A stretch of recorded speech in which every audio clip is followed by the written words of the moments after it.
జనరల్‌గా premature baby అనంగానే చాలా మందికి చాలా మిస్‌కన్సెప్షన్స్ ఉంటాయి. ప్రస్తుతం మనం రెయిన్బో హాస్పిటల్స్‌లో ఉన్నాము. మనతో పాటు డాక్టర్ బ్రజెషినా ఉన్నారు. ఆయనతో మాట్లాడదాం. Hello sir, how are you? Good అండి. How are you? I'm doing good. So, అసలు మీ క్వాలిఫికేషన్? నేను కన్సల్టెంట్ నియోనటాలజిస్ట్ అండి. Rainbow Children's Hospital Vijayawada. నేను డీఎం నియోనటాలజిస్ట్ అండి. సో, ప్రీమెచ్యూర్ బేబీస్ అంటే ఏంటి? జనరల్‌గా మనకు ఒక మిస్‌కన్సెప్షన్ ఉంటుంది. 7 మంత్స్‌కి, 6 మంత్స్‌కి పుడతారంటారు. అసలు ఏంటిది? సో, ప్రీమెచ్యూర్ బేబీస్ అంటేనండి, ఎనీ బేబీ నెల నిండకుండా పుట్టిన బేబీని ప్రీమెచ్యూర్ బేబీ అంటాం. 37 వీక్స్ కన్నా ముందు పుట్టిన బేబీని ప్రీమెచ్యూర్ బేబీ అంటామండి. సో, దీంట్లో కూడా డిఫరెంట్ టైప్స్ ఉంటాయి. అంటే బేస్డ్ ఆన్ జెస్టేషనల్ ఏజ్ అండి. 34-37 వీక్స్ పుట్టిన బేబీని లేట్ ప్రీటర్మ్ బేబీ అంటాము. 32-34 వీక్స్ పుట్టిన బేబీని మోడరేట్ ప్రీటర్మ్ బేబీ అంటాము. 28-32 వీక్స్ పుట్టిన బేబీని వెరీ ప్రీటర్మ్ బేబీ అంటాము. And most of the important, మీరు లెస్ దాన్ 7 మంత్స్ అన్నారు కదా, అది లెస్ దాన్ 28 వీక్స్ పుట్టిన బేబీని ఎక్స్ట్రీమ్ ప్రీటర్మ్ బేబీ అంటాం. So most of the people ఏంటి అంటే ఎక్స్ట్రీమ్ ప్రీటర్మ్ బేబీని ప్రీటర్మ్ బేబీ అనుకుంటారు. బట్ లెస్ దాన్ 37 వీక్స్ పుట్టిన బేబీ అందరూ ప్రీటర్మ్ బేబీస్ అండి. ఇప్పుడున్న జనరేషన్‌లో ప్రీమెచ్యూర్ బేబీస్ రేట్ ఎంత ఉండొచ్చు? సో ప్రీమెచ్యూర్ బేబీస్ అనేసరికండి, మీరు చూసేసరికి అరౌండ్ 10% ఆఫ్ ఆల్ బేబీస్ అనేది ప్రీమెచ్యూర్ బేబీస్ ఉంటారండి. సో 10% అంటే ఒక 100 బేబీస్ పుడితే ఒక 10 మంది ప్రీమెచ్యూర్ బేబీస్. ఇందులో ఒక 3% అంటే టోటల్గా బేబీస్లో ఒక 2-3% బేబీస్ ఎక్స్ట్రీమ్ ప్రీటర్మ్స్ ఉంటారు. సో లెస్ దాన్ 28 వీక్స్ పుట్టే ఛాన్సెస్ అనేవి ఉంటాయి. ప్రీమెచ్యూర్ బేబీ అని మీరు కన్ఫర్మ్ చేసిన తర్వాత పేరెంట్స్ ఎలాంటి ప్రికాషన్స్ తీసుకోవాలి? సో ఫస్ట్ థింగ్ వచ్చేసరికండి, ప్రీమెచ్యూర్ డెలివరీ అయ్యే ఛాన్స్ ఉంది అని తెలిసిన తర్వాత వెంటనే చేయాల్సిన పని వచ్చేసరికి డెలివరీ అనేది ఎక్విప్డ్ సెంటర్లో అవ్వాలండి. సో ఎక్కడైతే round the clock neonatologist available ఉంటారో, ఎక్కడైతే డెలివరీ అటెండ్ అవ్వగలరో, and NICU with in hospital ఎక్కడైతే ఉంటుందో అక్కడ అనేది డెలివరీ అవ్వడం అనేది చాలా ఇంపార్టెంట్ అండి. సో ఎందుకంటే డెలివరీ అయిన వెంటనే అప్రోప్రియేట్ కేర్ అనేది బేబీకి ప్రొవైడ్ చేయాల్సి ఉంటుంది. So first 1 hour of preterm baby అనేది చాలా ఇంపార్టెంట్ అండి. అందుకని గోల్డెన్ అవర్ మేనేజ్మెంట్ అంటాం అనమాట. అంటే బేబీ పుట్టిన వెంటనే బేబీకి కావాల్సిన ట్రీట్మెంట్ ఇవ్వడం కానీ, అంటే బ్రీతింగ్ ఇవ్వడం కానీ, బేబీకి కావాల్సిన టెంపరేచర్ మేనేజ్మెంట్ కానీ, ఫీడింగ్ కానీ, అండ్ అప్రోప్రియేట్ ఎమర్జెన్సీ కేర్ కానీ, ఇవన్నీ ఫస్ట్ 1 అవర్లో ప్రొవైడ్ చేయాల్సి ఉంటుంది. అందువల్ల దీన్ని గోల్డెన్ అవర్ మేనేజ్మెంట్ అంటాం. సో అందుకని ఇది అప్రోప్రియేట్గా ప్రొవైడ్ అవ్వాలి అంటే, సో ఎక్విప్డ్ సెంటర్లో ఎక్కడైతే ఎన్ఐసియు ఉందో అక్కడ డెలివర్ అవ్వడం అనేది బెటర్ అండి. అంటే ఒక ప్రీమెచ్యూర్ బేబీ ఎలాంటి హెల్త్ ఛాలెంజెస్ ఫేస్ చేస్తుంది?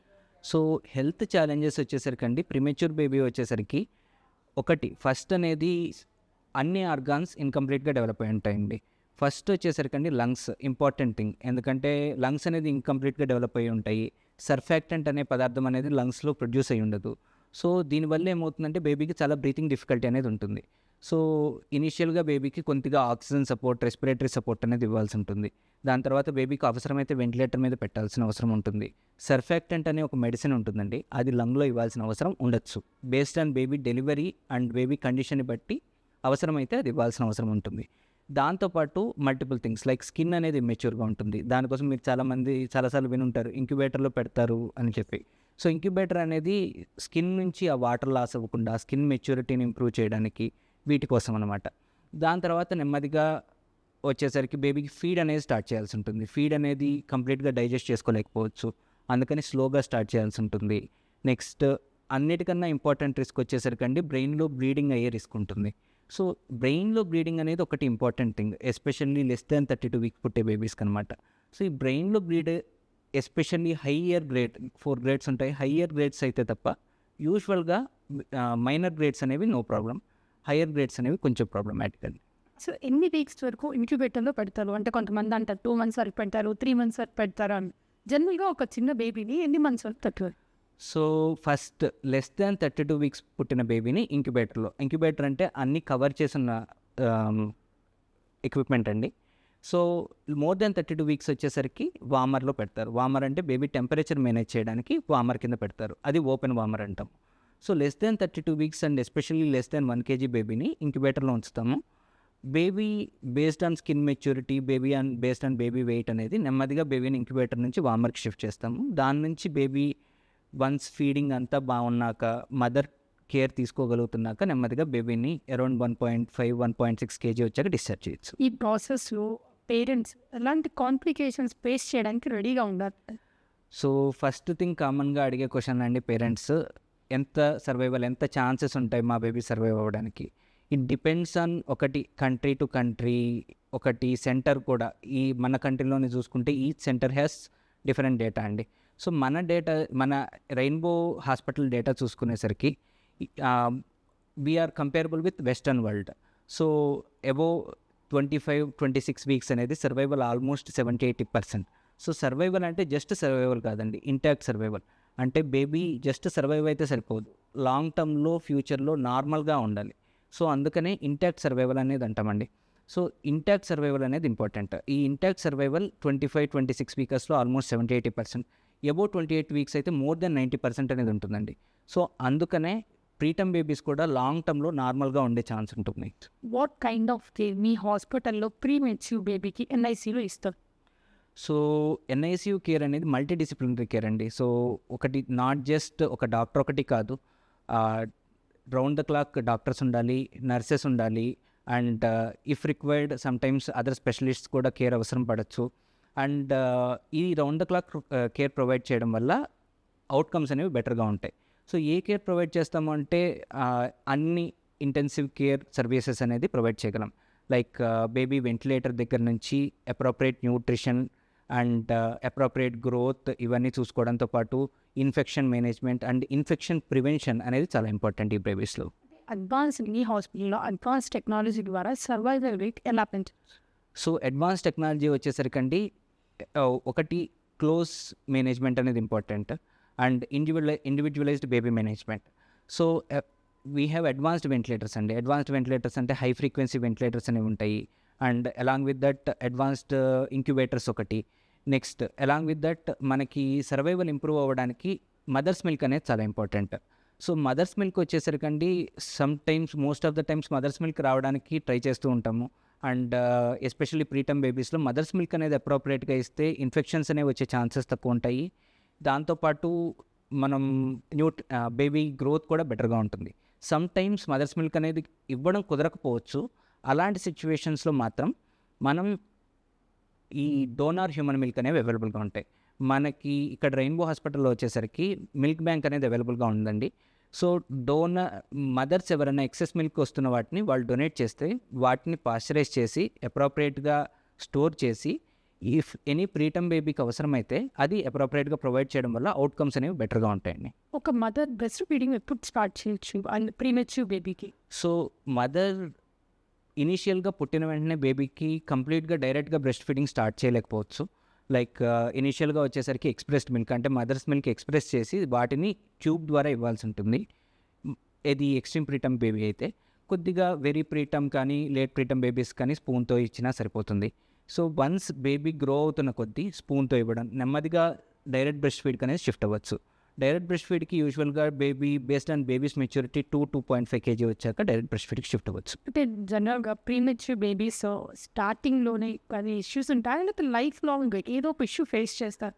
జనరల్గా మనం సినిమాస్లో చూసిన ప్రీమెచ్యూర్ బేబీరా అని చెప్పి ఏదో కామెంట్ పాస్ చేస్తుంది.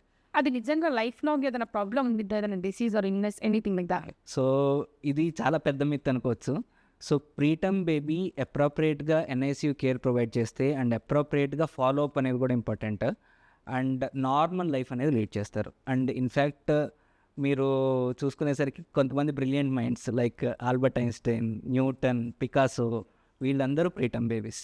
ఓకేనా? సో ప్రీటర్మ్ బేబీ అనగానే ఏదో లాంగ్ టర్మ్లో ప్రాబ్లమ్స్ ఉంటాయి, ఇప్పుడు బతికిన తర్వాత ఎలా ఉంటుంది అనుకుంటారు.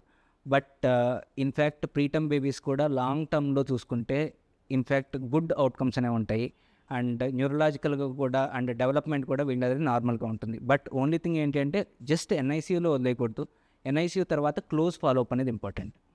అంటే హాస్పిటల్స్లో ఎన్ఐసియూ అయినా ప్రీమెచ్యూర్ బేబీస్కి హాస్పిటల్ రోల్ ఎలా ప్లే చేసింది, డాక్టర్ రోల్ ఎంతవరకు ప్లే చేయాలి? సో ఒకటి బోత్ డాక్టర్ అండ్ పేరెంట్స్ ఇక్కడ క్లోజ్ కోఆర్డినేషన్తో వర్క్ చేయాల్సి ఉంటుంది. ఎందుకంటే ఓన్లీ ప్రీటర్మ్ బేబీస్ వచ్చేసరికండి ఓన్లీ డాక్టర్స్తో ఏది కాదు, డాక్టర్స్ అనేది సిక్ సిచ్యువేషన్లో మేము హ్యాండిల్ చేస్తాము. అప్రోప్రియేట్ హ్యాండ్లింగ్ అనేది ఇంపార్టెంట్, ఎస్పెషల్లీ ఫస్ట్ ఫ్యూ డేస్లో. సో వన్స్ బేబీ బ్రీతింగ్ అనేది సెటిల్ అయింది, ఫీడింగ్ అనేది ఎస్టాబ్లిష్ అయింది, అప్పుడు more of nurses and parents role అనేది ఉంటుందండి. సో డైలీ డాక్టర్స్ మానిటరింగ్ ఉండాలి and at the same time nurses and parents role అనేది చాలా ఇంపార్టెంట్ ఇందులో, ఎస్పెషల్లీ మదర్ రోల్. మదర్ ఏంటంటే అండి, కంగారు మదర్ కేర్ అనేది ప్రొవైడ్ చేయొచ్చు బేబీకి వన్స్ బేబీ స్టెబిలైజ్ అయింది. సో ఇన్ఫ్యాక్ట్ బిఫోర్ స్టెబిలైజేషన్ కూడా ప్రొవైడ్ చేయొచ్చు. సో కంగారు మదర్ కేర్ అంటే ఏం లేదు, జస్ట్ కంగారు అనేది మీరు బేబీ కంగారుని చూస్తే ఎర్లీగా పుట్టింది. మదర్కి న్యాచురల్గా ఒక పౌచ్ ఉంటుంది మదర్ కంగారుకి, అందులోనే ఉంటుంది, మదర్తోనే ఉంటుంది. సో ఎందుకంటే అప్రోప్రియేట్ హీట్ అందులో ఉంటుంది, అప్రోప్రియేట్ ఎన్విరాన్మెంట్, ఒక వూమ్ లాంటి ఎన్విరాన్మెంట్ అనేది ప్రొవైడ్ అవుతుంది. సో అలాంటిదే హ్యూమన్స్లో కూడా మీరు చూసుకుంటే ఈ కంగారు మదర్ కేర్ అంటే skin to skin contact, mother and బేబీకి skin to skin contact provide చేయడం వల్ల ప్రీ మెచ్యూర్ బేబీస్కి సో వాళ్ళకి ఫీడింగ్ అప్రోప్రియేట్గా తీసుకోగలరు, టెంపరేచర్ మెయింటైన్ అవుతుంది అండ్ వెయిట్ గెయిన్ ఫాస్ట్గా అవుతుంది. సో ఓవరాల్గా ఫైనల్గా చూస్తే సర్వైవల్ బెటర్గా ఉంటుంది, సో ఇన్ఫెక్షన్స్ తగ్గుతాయి. సో ఇవనేవి చాలా ఇంపార్టెంట్ అనమాట. సో కంగారు మదర్ కేర్ అనేది వన్స్ ప్రీటమ్ బేబీ స్టెబిలైజ్ అయ్యాక అప్రోప్రియేట్గా ప్రొవైడ్ చేస్తే చాలా యూస్ ఉంటుంది. ప్రీమెచ్యూర్ బేబీ అసలు వెయిట్ ఎంత ఉంటుంది? సో ప్రీమెచ్యూర్ బేబీ అనేది లెస్ దాన్ 37 వీక్స్ అనేది ప్రీమెచ్యూర్ బేబీ అనుకున్నాం. So based on birth weight కూడా మనకి డిఫరెంట్ కేటగిరీస్ ఉన్నాయి. సో లెస్ దాన్ 2.5 kg అనేది లో బర్త్ వెయిట్ అనమాట. సో ఇది 34 to 37 వీక్స్ అనేవి లేట్ ప్రీటమ్ బేబీస్. వీళ్ళు యూజువల్గా చూసుకుంటే అరౌండ్ 1.8 to 2.5 kg ఉంటారు. బట్ మెయిన్లీ ప్రాబ్లమ్స్ అనేవి ఫేస్ చేసేది లెస్ దాన్ 1.8 kg. అందుకని ఈ లెస్ దాన్ 1.8 kg ఉన్నప్పుడు ఎన్ఐసీ అడ్మిషన్ అనేది అవసరం ఉంటుంది. ఎస్పెషల్లీ మీరు లాంగ్ టర్మ్ అవుట్కమ్స్ ఇలాంటివి మాట్లాడుకున్నప్పుడు లెస్ దాన్ 1 kg ఈ బేబీస్ అనేది మనకి కొద్దిగా అవుట్కమ్స్ అనేవి కేర్ఫుల్గా ఉండాలి. సో అందుకని appropriate and more intensive care అనేది లెస్ దాన్ 1 kg బేబీస్కి అనేది ఇంపార్టెంట్ అండి. బట్ లెస్ దాన్ 1.8 kg అనేది అడ్మిట్ చేసి మానిటర్ చేయాల్సిన అవసరం అనేది ఉంటుంది. ఫైనల్గా మీ రెయిన్బో హాస్పిటల్స్లో ఎలాంటి అడ్వాన్స్డ్ టెక్నాలజీ వాడుతున్నారు? పిల్లలు ప్రీమెచ్యూర్ బేబీకి ఎన్ఐసియు ఎలా ప్రొవైడ్ చేస్తున్నారు? డాక్టర్స్ ఏ విధంగా? సో డాక్టర్స్ అనేది ఒకటి నియోనటాలజిస్ట్ అనేది రౌండ్ ద క్లాక్ అవైలబుల్ ఉంటారు. రౌండ్ ద క్లాక్ ఎన్ఐసియులో డాక్టర్స్ అనేది ఉంటారు. అండ్ నర్సెస్ అనేది చాలా train nurses and equipped NICU ఉంటుంది. సో ఇంక్యుబేటర్స్ అనేది అవైలబుల్గా ఉంటాయి, high and incubators and high and ventilators with surfactant అనేది చెప్పాను కదా, అది రౌండ్ ద క్లాక్ అనేది అవైలబుల్గా ఉంటుంది. నెక్స్ట్ థింగ్ వచ్చేసరికి we have inhaled nitric oxide ఎప్పుడైనా బేబీకి సివియర్గా ఉన్నప్పుడు, సో బ్రీతింగ్ అనేది ఇబ్బందిగా ఉన్నప్పుడు. And we have ultrasound. మా నియోనటాలజిస్ట్ అందరూ అల్ట్రాసౌండ్ ట్రైన్డ్ అనమాట. సో అల్ట్రాసౌండ్ అనేది బేబీకి సిగ్గా ఉన్నప్పుడు బేబీ మానిటర్ చేయడానికి, ఇమీడియట్ డెసిషన్స్ తీసుకోవడానికి ఉపయోగపడుతూ ఉంటుంది. సో అల్ట్రాసౌండ్ ఒకటి. సో దీంతోపాటు బేబీకి న్యూట్రిషన్కి అవసరమైన మిల్క్ బ్యాంక్ మీకు చెప్పాను, దాంతోపాటు కంగారు మదర్ కేర్ అండ్ ఇవనేది మేము ప్రొవైడ్ చేయగలం. జనరల్గా 7th month పుట్టిన వాళ్ళైనా బ్రతుకుతారు, కానీ 8th monthలో పుట్టిన ఇమ్మెచ్యూర్ బేబీ బ్రతకరంటారు. అది నిజం అంటారా? యాజ్ ఎ డాక్టర్ మీరు చెప్పండి.